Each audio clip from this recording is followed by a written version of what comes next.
Okay, Gar, sunod na. Sagada, let's go! Woo!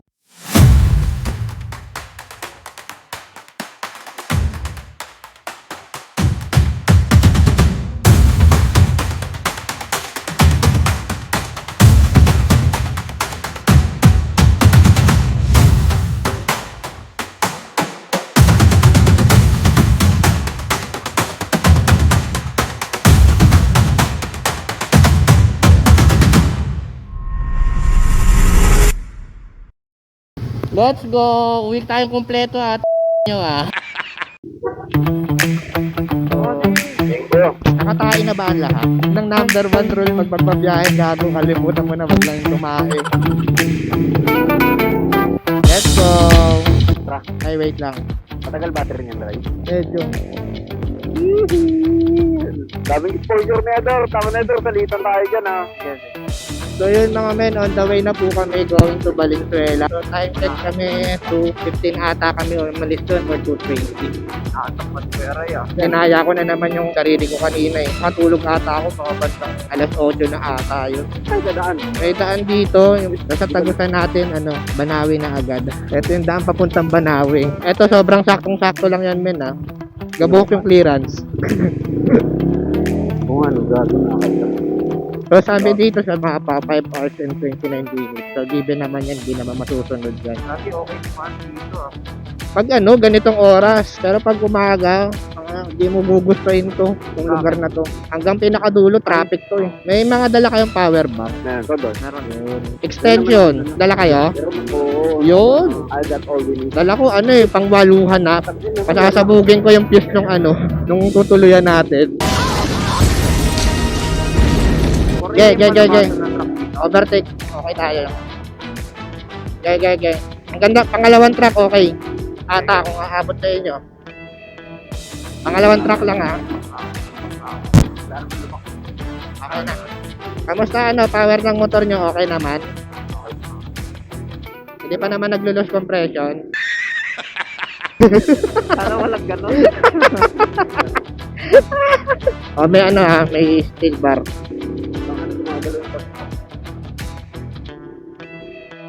Kaya kaklugi.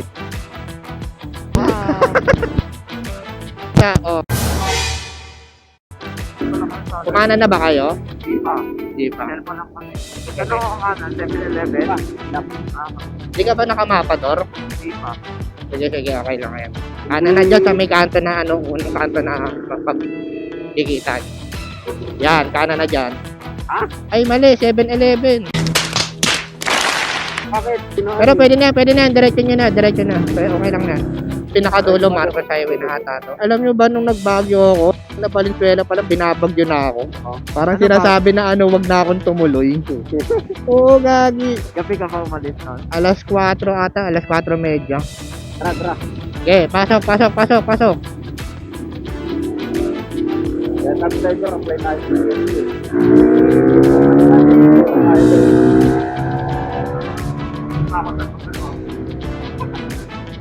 May may lubak ha. Where? Oo nga, kita. Gago lang. Lamig ng Balagtas, baby. Balagtas. Pagbaba ng Malolos, di ko nga alam kung malolos tayo ron eh. Sige, tuloy niyo yung kalokohan niyo. Walang kabuhay ay eh, sabi niya nga, nakakayaan hindi mag-reciprocate eh. Anong ka naman? Chat mo na lang ako, magpapabiyahe na lang. Ko muna. Ben, tawag dito, off ko muna intercom ko. Usapan jowa eh. Okay lang yan. Okay, turn off. Left group. Pag ganun, out agad. Oo. Ano ang senyo? Ano pala? Recorded! Natamimi kayo. Sabi ko nga kanina nung nagpunta kami sa palengke dalawa. Sabi ko, kalalayo sa akin, mga manakaw ka sa akin.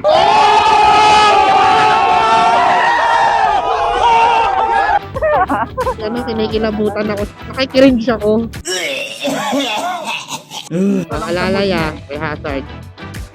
Kakanan na tayo rito ha. Roundabout na tayo. Roundabout. Ano ba? Okay, Bulacan. Overtake ah. Lungsod ng Tarlac. Lalaro ng hapunan kahit wala pang kain. Sale, sale, kahit muling pang pagkasabi-sabi. Maglalaro ng ganito kahit wala pang kain. Kasi dati nga ay uso. Stopover, first stopover, Luisita, Tarlac. Hey, time check. 5 o'clock. Parang 4:50 pa. Garga pigar.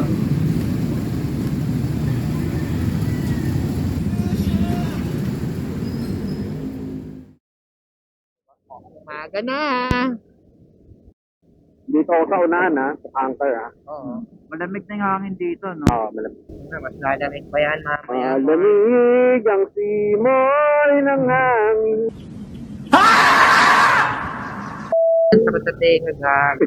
Ay, naku, ate. Tatawagin tayo parehas ni Lord.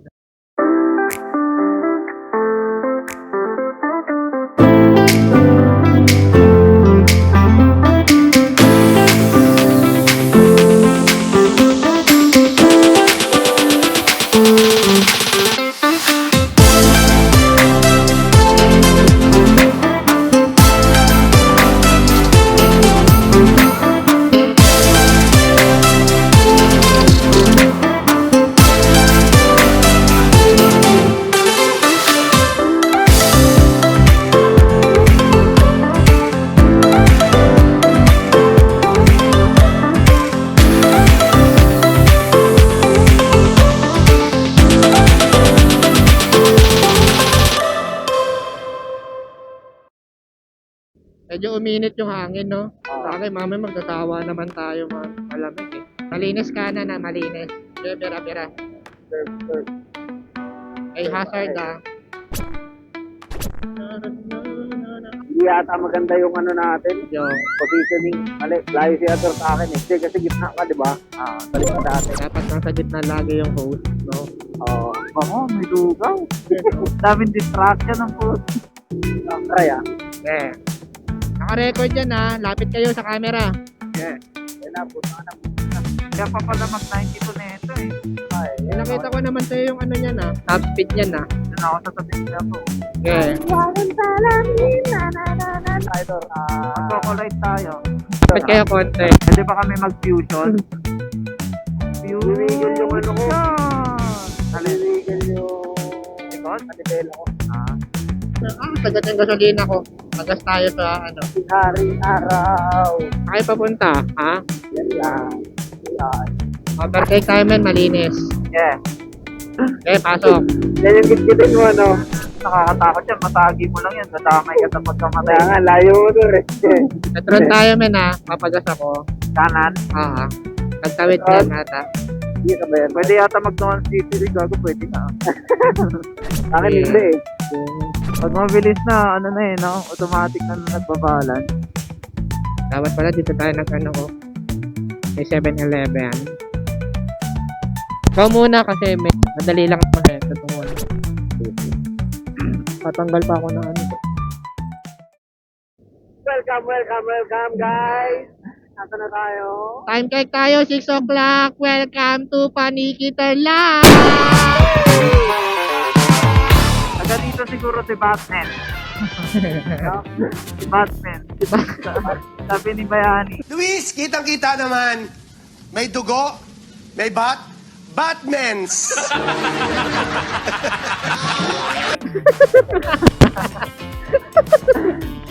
Si Batman. Eh si Ruben. Dito rin ba si Ruben? Sige, tuloy niyo yung kalokohan niyo. Gagi taga Bernardo yun eh, tatay ni Tonton. Sino? Tatay ni Tonton? Si Ruben. Oo. Lolo ni Jerby. General. Ayun ba yun? Buwanan ko itong timer. Umapay na ako sa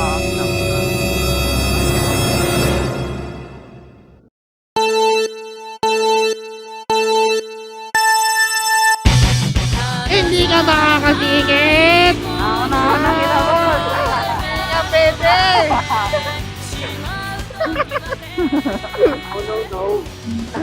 Lugi, gaga. Ano, grabe, ang laki ng Iba lupain ata ko. itong dinaanan natin eh, no? Ha? Iba yung dinaanan natin, hindi main road. Main road to ba yun? Main road ba? Oo, main road to. Kung nasanay lang ako kasi gabi ako bumabiyahe pag pauwi. Tulog ka kasi ng tulog sa umaga. Welcome to Pangasinan. Tara, tara! Wala na yung ano dito. Yung arko ng Pangasinan wala na rin. Ay, yung malaking arko, no? Oo, may arko to dati.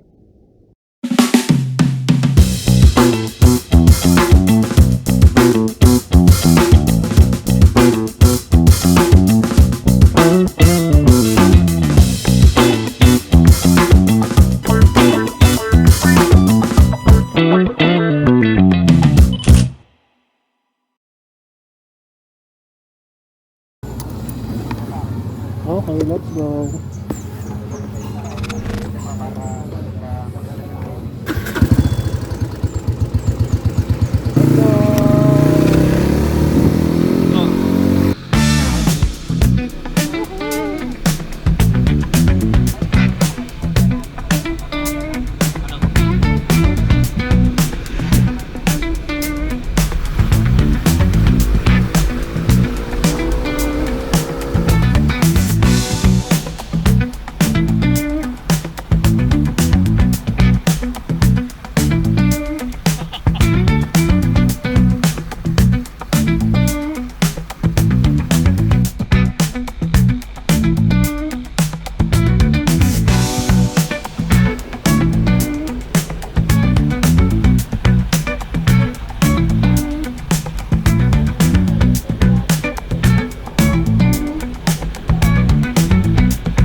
Ay na, masikip na yun, masikip.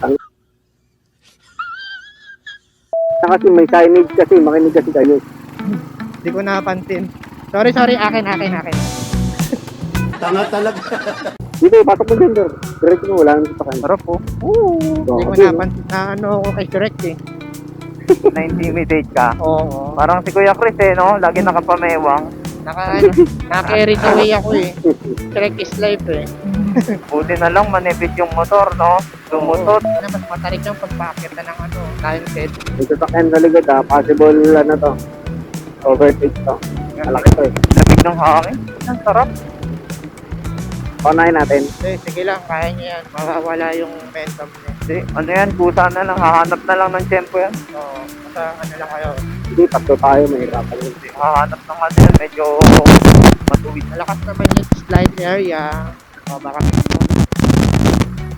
sabi ko sa inyo. Sayang ang seminar. Yun o, yan ang ganda ng paging nila o. Mga takbong 30 yan. Oo. Medyo gumagaan. Kaso kawan sa unahan.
na. Tara, tara. Sirayan. Pasok mo sa kanan.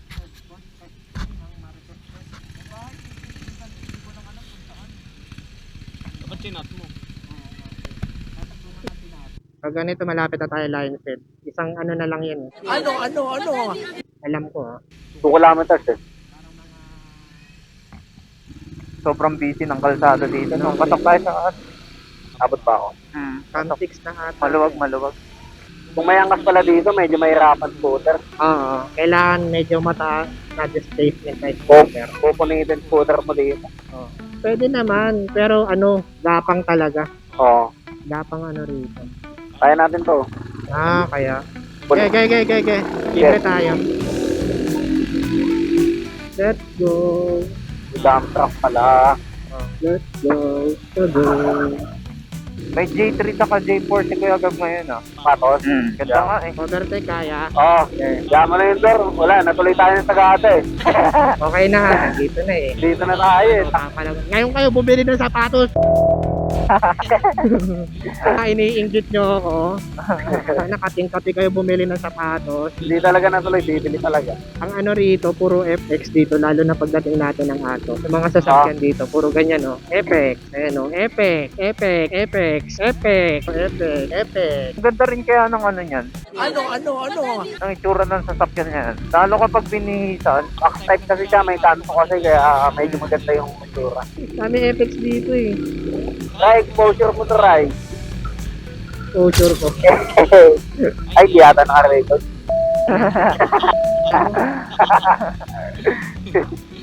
Joke lang. Ikaw naman, nagbayad ka na ngayon ng daan. Bibiruin pa kita ng ganun. Wala na kasi matampuin ako, tsaka introvert ako eh. Gator kasi, FF! Pepep. Wala kayo dyan. Ayaw ka sabihin eh.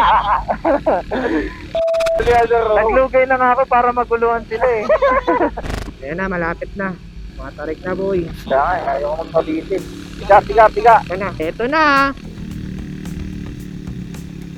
Nakatalbog ako ah. Ayun na, nakita nyo na. Sabi daw nila, pag magbabagyo ka, kailangan may lion's head ka. Oo. Para isang patunay na nasa bagyo ka. Kasi pag wala kang lion's head, wala kang bagyo. Ang nando dito, ang taas pala talaga, no? Patasa to, patasan ng patas to, men. Diretso na tayo. Oo, diretso na. Let's go! Lion's head! Rawr!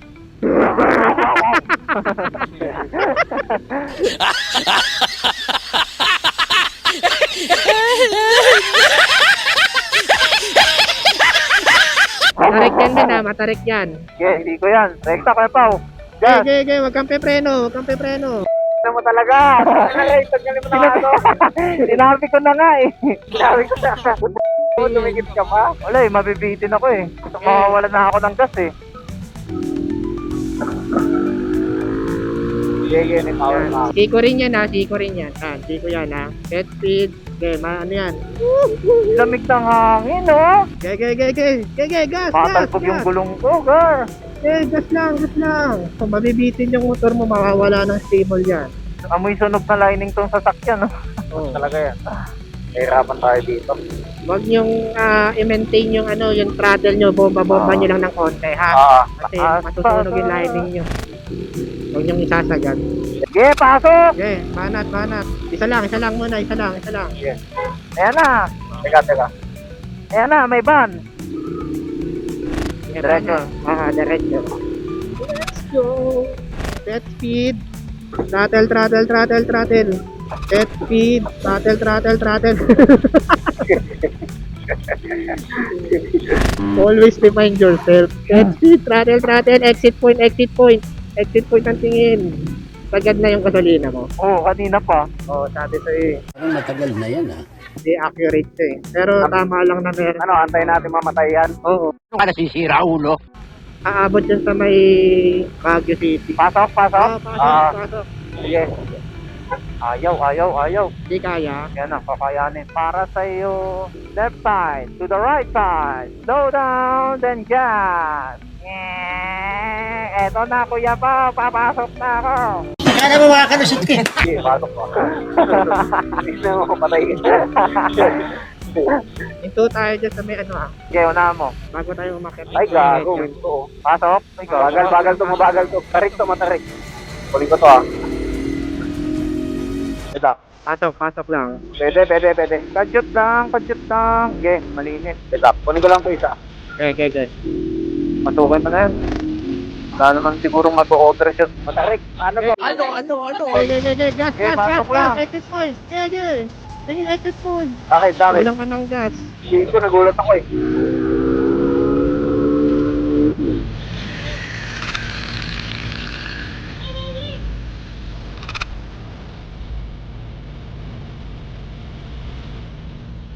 Ito na.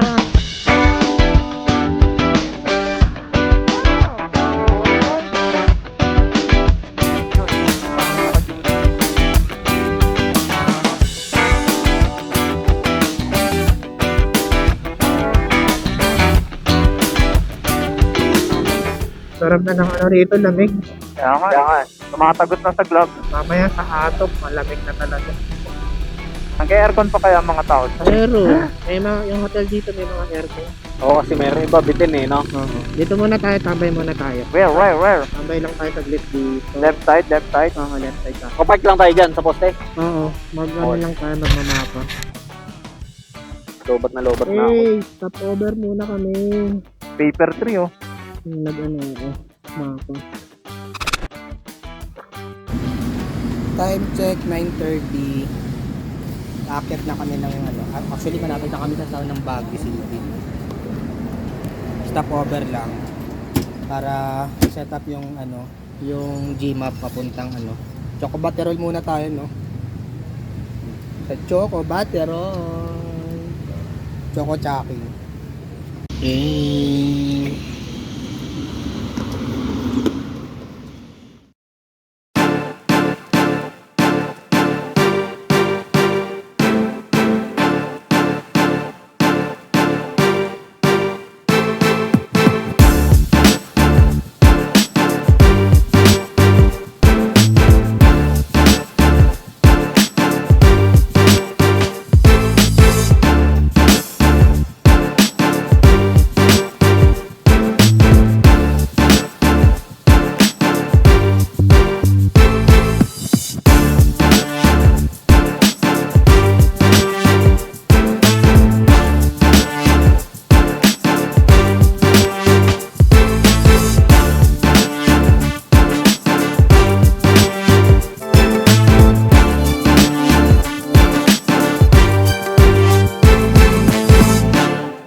Hep hep, Pep.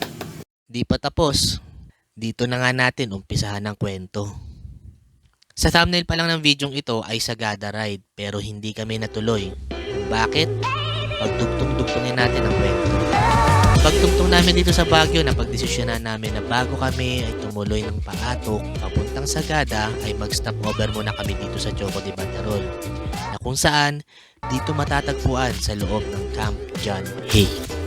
At first time ko din makapasok dito kahit pang third time ko na dito sa Baguio. Magpasok pa lang sa entrada, maganda, malinis, at alam mo ang simoy ng lamig ng hangin na masarap talagang langhapin, lalo na kung galing ka ng Manila. Dumako muna kami rito sa Choco de Bandarol para tikman ang isa sa mga iconic na inumin na pinagmamalaki din ng Baguio, na madalas ko napapanood sa mga vlogs at naririnig na pag pumunta ka nga dito sa Baguio you must try it nga daw. At di kami nagdalawang isip na itry nga itong mainit na tsokolate na ipinagmamalaki ng Baguio, na kung saan habang ginagawa pala ito ay mano-mano pala talaga nila itong ginagawa. So bali ano, tawag dito, hindi na kami kakain dito sa labas na lang, take out na lang namin, gawa ng, hindi kasi namin makakain yung baon namin, so iti-take out na lang namin. So check namin kung paano siya gawin. At dito lang daw sa Baguio pala meron na itong klaseng tsokolating ito, sabi ng gumagawa. Pero yung chocolate kasi na to, dito lang siya na ano. Sa Baguio lang. Actually, medyo pricey siya. Malinis, maayos, magandang kanilang lugar, magandang vibes. Masarap pagtambayan para mag-chill, kwentuhan at kulitan. Na sa kabila ng lahat ng tawang ito, na walang kamalay-malay na meron palang hindi magandang inaasahang pangyayari. Mukha siyang drone. Ginawa ko sa Bicol yun. Ang haba eh. Mukha siyang drone. Nasa sasakyan. Nasa sasakyan. Ba't wala na yung helmet ko? Ba nahulog?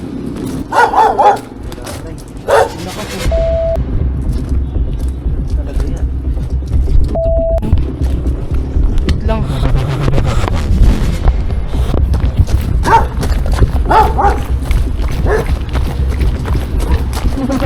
At dito na nga natuluyan na nanakaw ang helmet ko. Di ko nga alam kung totoo ba talaga yung kasabihan nila na pag may nakasalubong kang itim na pusa ay may kapahamakan na darating sa'yo o sadya lang bang nangyayari o di kaya isang abiso sa'yo na para mag-ingat ka. Alam ko na may kapabayaan din ako sa sitwasyong ito, bagamat masyado ako nagtiwala sa lugar, sa kadahilanan din sa mga lumipas na panahon na pagpunta ko dito, na ang Baguio ay di lang sila isa sa mga lugar na mayroong low crime rate at isa sila sa mga top safest city in the Philippines. At isa ako sa buhay na patunay na isa ito sa mga lugar na napuntahan ko na mapagkakatiwalaan at kung paano nila i-preserve o panatilihin ang mga nakagisnan nilang kultura dito. Fast forward, di ko napahabayan ng kwentong ito. Pipilitin kong paikliin, pero mahaba talaga ang naging pangyayari. Umabot kami ng halos 7 oras sa pag-iimbestigasyon, nag-review sa CCTV, pero sa kasamaang palad, hindi hagip ng CCTV nila ang garahe ng mga motor dito. In short, wala na talaga.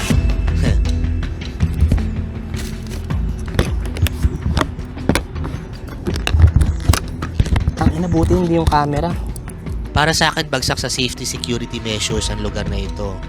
Maraming nangyari sa investigasyon, pinatawag ko na rin ang manager nila at mismong owner ng Choco de Baterol at mismo ang team leader ng ahensya ng security nila. Nagpatawag na rin kami ng pulis na kung saan, nung habang investigasyon, nag-request na ako sa kanila na i-report na agad sa pulis. Pero ginawa lang nila yon, halos tapos na ang kalahati. Sinubukan namin tawagan ang isa sa mga suspecha namin. Ito yung taxi driver na mag-isa dun sa lugar na yun upang hinga ng impormasyon. Ito yung taxi driver na pagdating namin dun, siya lang ang tao dun. Pero di pa kami sigurado kung siya nga ba talaga ang driver sa nakaparada na taxi. Tawagan namin, ngunit tumanggi itong kumarap sa amin. Paano namin natawagan? Mismo sa impormasyon na contact details na nakalagay sa mismong taxi.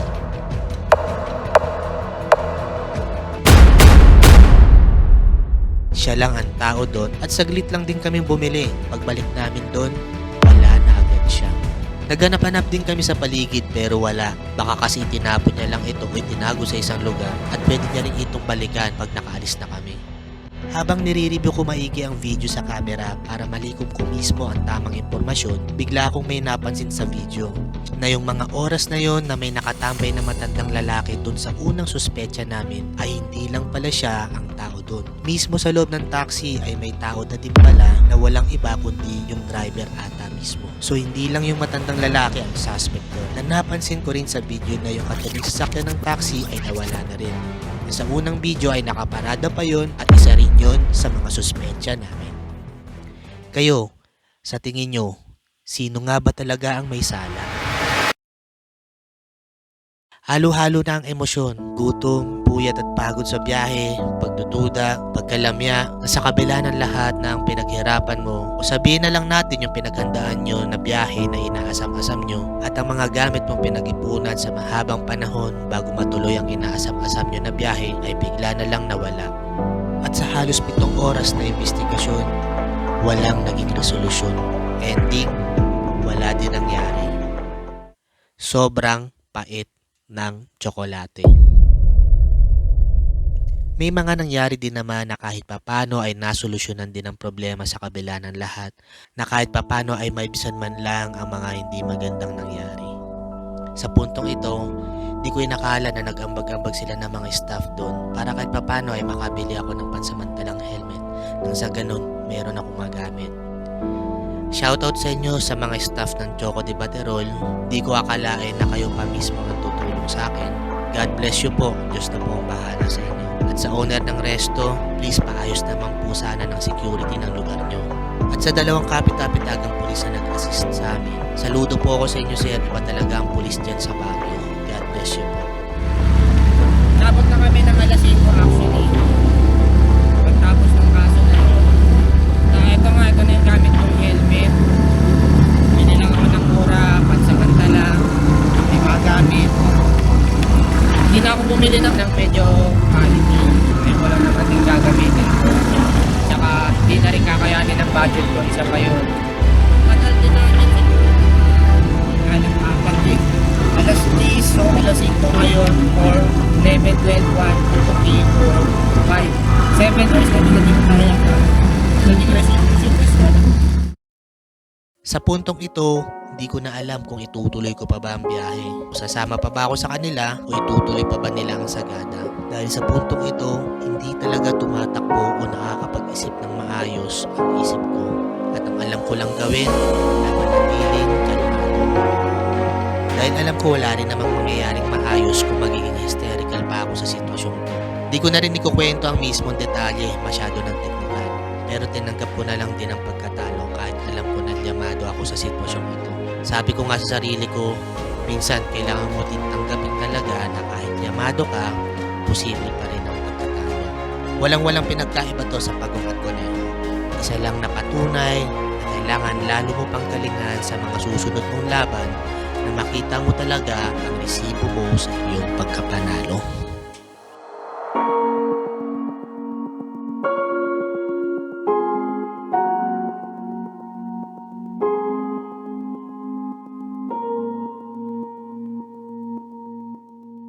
YAA 7373. Ito yung plaka ng taxi. 3 kaming bumiyahe, 2 sa amin ang may mga malalang nangyari at 3 kaming kinalawit. Weird para sa akin, alam nyo na kung ano ang ibig sabihin ko. Abangan nyo sa pagpapatuloy ng biyahe. Grabe ito boy, extreme to kaysa kahapon. Kaya pa. Sige lang. Wala naman tayong choice eh. Pero mas mainam talaga mag-ice cream sa mahamog na lugar. Ganyan dapat, enjoy yun ang problema.